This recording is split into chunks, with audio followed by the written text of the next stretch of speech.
اور اس ملک کو سونے کی چڑیا بنانے والے مسلمان کوئی غیر نہیں ہے. یعنی جو آپ نے سنا ہوگا کہ ہندوستان سونے کی چڑیا تھا، تو پہلے نہیں تھا، وہ مسلمانوں کے دور میں تھا. اس سے پہلے کے جو دور ہیں اس دور میں سونے کی چڑیا نہیں کہلاتا تھا. ہندوستان جو سونے کی چڑیا کہلاتا تھا وہ مسلمانوں کے دور حکومت میں کہلاتا تھا. تو مسلمانوں نے بڑی آب و تاب کے ساتھ اس ملک پر حکومت کی ہے، اور عدل کے ساتھ کی ہے، انصاف کے ساتھ کی ہے.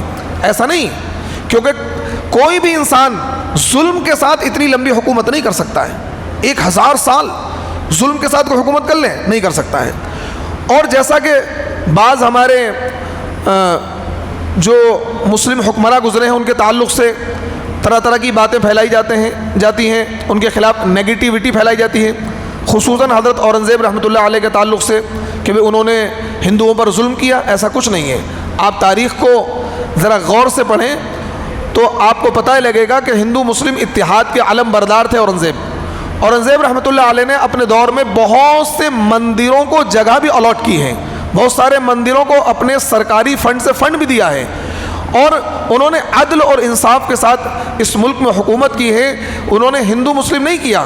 اور یہی وجہ ہے کہ مسلمانوں کے 1000 سالہ دور میں ایک بھی ہندو مسلم فساد نہیں ہے، ایک بھی ہندو مسلم فساد نہیں ہے 1000 سال میں. اور 1947 سے 2025 تک 20,000 سے زیادہ ہندو مسلم فساد ہو چکے ہیں. کتنے؟ 20,000 سے زیادہ. 79 ایئرس یعنی اونلی 79 سال کے اندر 20,000 سے زیادہ ہندو مسلم فساد ہو چکے ہیں. اور مسلمانوں کے 1000 سال کے حکومت کے دور میں ایک بھی ہندو مسلم فساد نہیں ہوا ہے. انگریزوں کے دور میں ہوئے، کیونکہ ہندو مسلم کے درمیان جو نفرت کا بیج بویا تھا وہ انگریزوں نے بویا تھا. Divide and rule. انہوں نے سوچا کہ اگر اس ملک میں ہمیں اپنی حکومت کو کیا ہے لمبا کرنا ہے اور زیادہ دن تک رکھنا ہے تو مسلمانوں کو ہندوؤں کو آپس میں لڑاؤ اور آپ حکومت کرو. یہ ان کی ایک پالیسی تھی.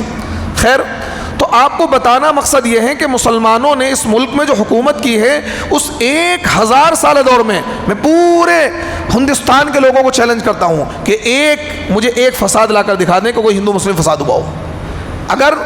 اگر آپ یہ کہتے ہیں کہ وہ ظلم کرتے تھے، زبردستی مسلمان بناتے تھے، تو کیا آپ سمجھ سکتے ہیں 1000 سال میں کوئی بھی غیر مسلم باقی رہتا؟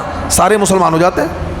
اگر زبردستی اسلام قبول کرواتے تو سارے مسلمان ہو جاتے. 1000 سال میں تو کتنی نسلیں چینج ہو جاتی ہیں. بات سمجھ آ رہی ہے؟ تو یہ کیا ہے؟ یہ پروپیگنڈا ہے.